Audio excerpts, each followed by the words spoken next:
আসসালামু আলাইকুম সবাইকে, ওয়েলকাম করছি যুবরাজ খান আবির। আশা করি সবাই বেশ ভালো আছেন। কার্লো আনচেলত্তির এই যে ব্রাজিলের স্কোয়াড ঘোষণার আগে, অর্থাৎ ফ্রান্স এবং ক্রোয়েশিয়ার সাথে স্কোয়াড ঘোষণার আগে আজকের ম্যাচটা মনে হয় শেষ পরিদর্শন ছিল। আর কোনো ম্যাচ সে দেখবে না।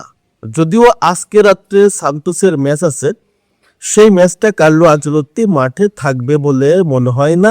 সম্ভবত কোচিং স্টাফরা এই নেইমারের ম্যাচটা পরিদর্শন করবে।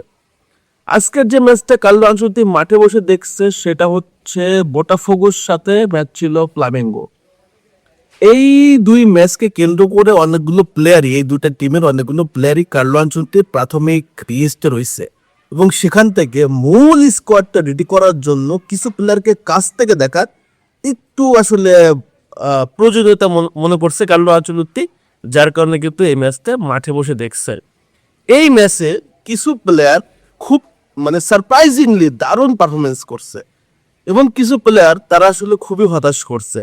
বিশেষ করে বোটাফোগোর কথা বলতে হবে, তারা 3-0 গোলে হারছে এই ম্যাচটা এবং সেই ম্যাচে কার্লোর বোটাফোগোর দুটা প্লেয়ারের উপর নজর ছিল। একটা হচ্ছে মিডফিল্ডার দানিলো আর একজন হচ্ছে রাইট ব্যাক ভিতিনো, বাট দুইজনই একদম জীর্ণ শীর্ণ পারফরমেন্স করছে, খুবই বাজে পারফরমেন্স করছে। হয়তো কার্লো আনচেলত্তির নজরে এগুলো এড়াই নাই, তাদের পারফরমেন্সটা খুবই হতাশাজনক ছিল এই ফ্লামেঙ্গোর অ্যাটাকিং লাইন আপের এগেইনস্টে। এইবার যদি আমরা ফ্লামেঙ্গো নিয়ে কথা বলি, ফ্লামেঙ্গোর অনেকগুলো প্লেয়ারই কার্লো আনচেলত্তির নজরে আছে। বিশেষ করে ডিফেন্স লাইন আপে তিনজন না 4জন, বিশেষ করে আপনার ফ্লামেঙ্গো 4জন ডিফেন্ডারই কার্লো নজরে রয়েছে।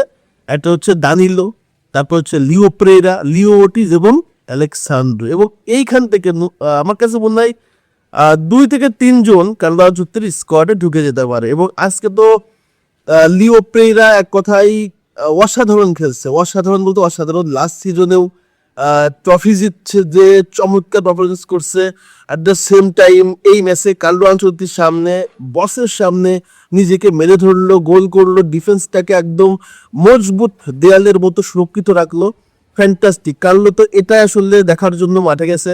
At the same time Alex Sandro তার পজিশন থেকে লেফট ব্যাকে রিয়েলি দারুণ করছে। এইবার যদি আরো কিছু প্লেয়ারের উপর নজর আসলে আমরা দেই, সেখানে লুকাস পাকেতা কার্লো আনচেলত্তির অবশ্যই স্কোয়াডে থাকবে। সে গোল না করলেও ফাইনাল থার্ডে চমৎকার কিছু থ্রু পাস দিছে, মিডফিল্ডে অ্যাটাকে দারুণ সংযোগ তৈরি করছে লুকাস পাকেতা। শুধু গোলটাই পায়নি, বাকি সবকিছু তার মাঠে কিন্তু ছিল।